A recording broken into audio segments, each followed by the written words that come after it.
G'day guys, welcome to another one of my Digimon ReArise videos. Today we are doing a Digimon review for Gaiomon One Sword mode.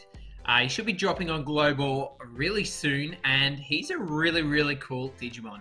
So in this video we'll have a look at his stats, his skills quickly, we'll check out what he does, and then I'll give my personal opinions on tier lists, kind of where he sits in the game, and how long you're going to be able to use him for efficiently in all game modes. Let's start with his stats. He's a SuperCalm type, so he runs off tech. 17,000 HP is fairly good. 11,400 tech is pretty high, like decent chunk of tech. The 4,600 defense is pretty good as well. 25 speed is meh, but he does have some cool plugins which can kind of counteract that a little bit. His main skill, 1,113% damage to random enemies twice, one enemy at a time. So that doubles to what? 2,226% damage with bypassing damage limiters, clearing power, tech, defense down effects on all allies.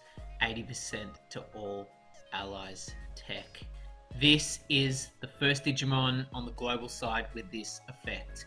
Clear power, tech, and defense down on all allies. So that's removing negative debuffs on your team. There's lots of Digimon that remove positive buffs on the enemy team.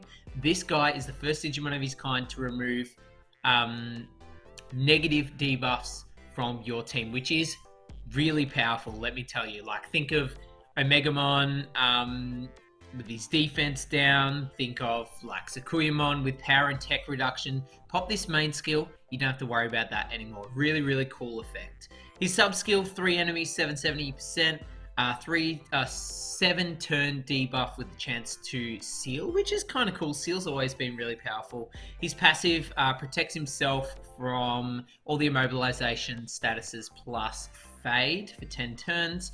And he's a brave killer, 1.25% damage times damage, and 3 stacks of evasion. His EX skill, that evasion's just for himself. His EX skill is 1,700 to 2 enemies and damages shields as well, which is basically everything because EX already ignores evasion. Damage limiters plus shield, so 1,700 unmitigated damage is pretty cool. His plugins, as I said before, speed on his attack plugins, which is really good, and HP defense on his defense plugins. So basically, this guy is a hard hitter. He doesn't hit that many enemies at once, but he does have that awesome effect of clearing debuffs, boost tech to all allies, including himself. He's just going to be hitting really hard. He's also got very high multipliers on his EX and his main skill. So definitely a hard hitter. With that ignore shields, ignore everything. It's really good. He's kind of an anti-Omegamon with that EX skill, which is cool because Omegamon is running rampant in PvP on Global at the moment. Alright, my final thoughts on Gaiomon One Sword mode. We'll start with Clash Battle. In Clash Battle, he is very good. He's got a tech buff, high multipliers, pair him with some cooldown. He's going to be hitting really hard. I'm going to give him S- for Clash Battle.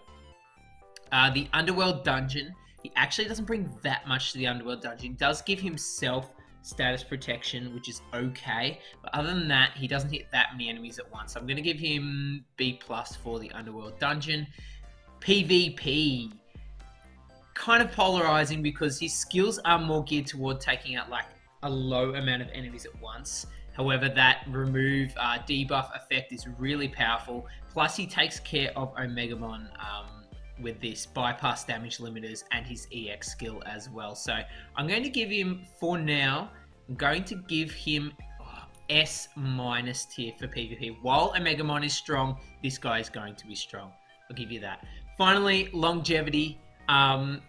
Other Digimon do come into the game with this remove debuff effect, but it does take a while for them to come, and this guy still has his utility as well. So I'm actually going to give him A+ for longevity. I think if you pull this guy, you will get a fair bit of use out of him.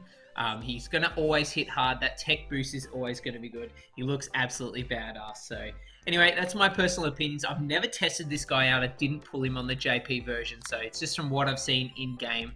and judging off his kit and seeing like trends and things like that on the JP version.